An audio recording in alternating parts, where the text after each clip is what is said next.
வணக்கம் ஃப்ரெண்ட்ஸ். இப்போ நம்ம ராவண காவியத்தில் மருத நிலத்திற்கான பாடலை பார்க்க போகிறோம். ஃபஸ்ட்டு பாருங்கள், கல்லிடை பிறந்த ஆறும். மருத நிலம்னா வயலும் வயல் சார்ந்த இடமும். மருத நிலம்னா வயலும் வயல் சார்ந்த இடமும், அதை ஞாபகம் வச்சுக்கோங்க. இப்போ அந்த மருத நிலத்தோட சிறப்பை எப்படி சொல்லியிருக்காங்கன்னு பாருங்கள். கல்லிடை பிறந்த ஆறும், இதில் கல்னா மலையை குறிக்கிறது. அப்போ மலையிடையே பிறந்த ஆறும், அப்போ மலைக்கு இடையில் ஆறு பிறந்து வந்துட்டுருக்கு. அடுத்ததாக கரைபெரு குளனும் தோயும். குளத்து கரையில் நீரானது ததும்பி வழிஞ்சிட்ருக்குது. அத்தனை வளமுள்ள இடமாக மருத நிலம் விளங்குது. அடுத்தது பாருங்கள், முல்லையம் புறவில் தோன்று அப்படின்னா முல்லை நிலத்தில் தோன்றுற ஆறானது முருகுகான் யாரு பாயும். இங்கே முருகுனா அழகுன்னு பொருள்படும். முருகுனா அழகு, வேறு சில பொருட்களும் இருக்குது. இங்கே என்னென்னா அழகுன்னு பொருள்படும். முருகுகான் யாரு பாயும், முல்லை நிலத்தில் தோன்ற ஆறானது அழகான மருத நிலத்தில் பாயுது அப்படின்னு சொல்லியிருக்காங்க. அடுத்ததாக நெல்லினை கரும்பு காக்கும், அதாவது நெல்வயலை வளர்ந்த உயரமான கரும்புகள் வேலி போல நின்று காக்குது. அடுத்ததாக நீரினை கால்வாய் தேக்கும், நீரை அதிகப்படியான நீரை வாய்க்காலில் தேக்கி வைக்கிறாங்க. அடுத்ததாக மல்லலம் செருவில் காஞ்சி, இங்கே மல்லல்னா வளம், மல்லல்னா வளத்தை குறிக்குது. மல்லலம் செருனா வயல். அப்போது வளமான வயலில் காஞ்சி வஞ்சி மருதம், அந்த 3 பூக்கள் பூக்குது. அந்த மல்லல்னா வளம், மல்லலம் செருவில் காஞ்சி வஞ்சி மருதம் வஞ்சியும் மருதம் பூக்கும். இல்லை வளமான வயலில் காஞ்சியும் வஞ்சியும் மருதமும் 3 பூக்களும் பூக்கிறதா சொல்லியிருக்காங்க.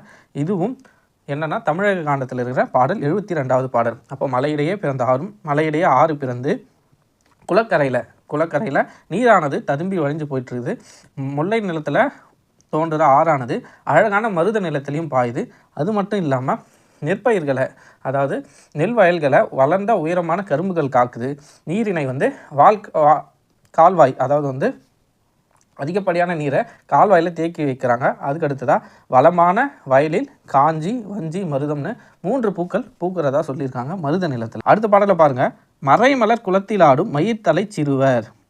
பாருங்கள், மறைனா தாமரை, தாமரை மலர் இருக்கிற குளத்தில் மயிர்த்தலையுடைய, அதாவது சிறுவர்கள் நீராடிட்டு இருக்காங்க. தாமரை மலர் குளத்தில் சிறுவர்கள் நீராடிட்டு இருக்காங்க. அந்த இடத்துல நீண்ட பெருகரி குறித்து அளந்து பொம்மென கழிப்பார் ஒரு பால். அப்போது அதே குளத்தில் குளிச்சுட்டு இருக்கிற யானை, நீராடிட்டு இருக்கிற யானையோட தந்தத்தை அளந்து பார்த்துட்டு மகிழ்ந்துட்டு இருக்கிறாங்க சிறுவர்கள். அதே இடத்துல குறைக்கழல் சிறுவர் போரில், அந்த இடத்துல வைக்கோர் போர், குலுங்குற வைக்கோர் போர் மேலே ஏறி தேங்காயை பறித்து, அந்த குற்றமில்லாமல் புரைதவனா குற்றமின்றி அந்த தேங்காயை பறித்து காஞ்சி மரத்தோட நிழலில் அதை குடிக்கிறாங்க. அருந்துவாரே. மறைமலர்னா தாமரை மலர் குளத்தில் சிறுவர்கள் நீராடுறாங்க. நீராடிட்டு அதே குளத்தில் குளிச்சுக்கிற ஒரு யானையோட பெரிய தந்தத்தை அளந்து சந்தோஷப்படுறாங்க. அதுக்கு அடுத்ததாக குலுங்குற வைக்கோர் போர் மேலே ஏறி தேங்காயை குற்றமில்லாமல் பறித்து அதை காஞ்சி மரத்தோட நிழலில் அருந்துறாங்க. அதுதான் இந்த பாடலோட பொருள். புரிஞ்சிருக்குன்னு நினைக்கிறேன். அடுத்ததாக சொல்லும் பொருளும் பார்ப்போம். கல்னா மலை, இந்த கல்லுனா மலை. அடுத்து முருகு, தேன், மனம், அழகு. நம்ம இந்த இடத்துல அழகு தான் நம்ம எடுத்துக்கிட்டோம். எங்கே முருகுக்கு என்னென்னா தேன் இருக்குது, மனம் இருக்குது, அழகுன்னு 3 பொருள் இருக்குது. அடுத்து பாருங்கள், மல்லல்னா வளம். அடுத்து செருனா வயல். அடுத்து பாருங்கள் கரி குருத்து. எங்கே பாருங்கள், கரி குருத்து, பெருக்கரி குருத்து இருக்குங்களா, அதில் கரி குருத்துனா யானையோடைய தந்தம். என்னென்னா யானையோடைய தந்தம்.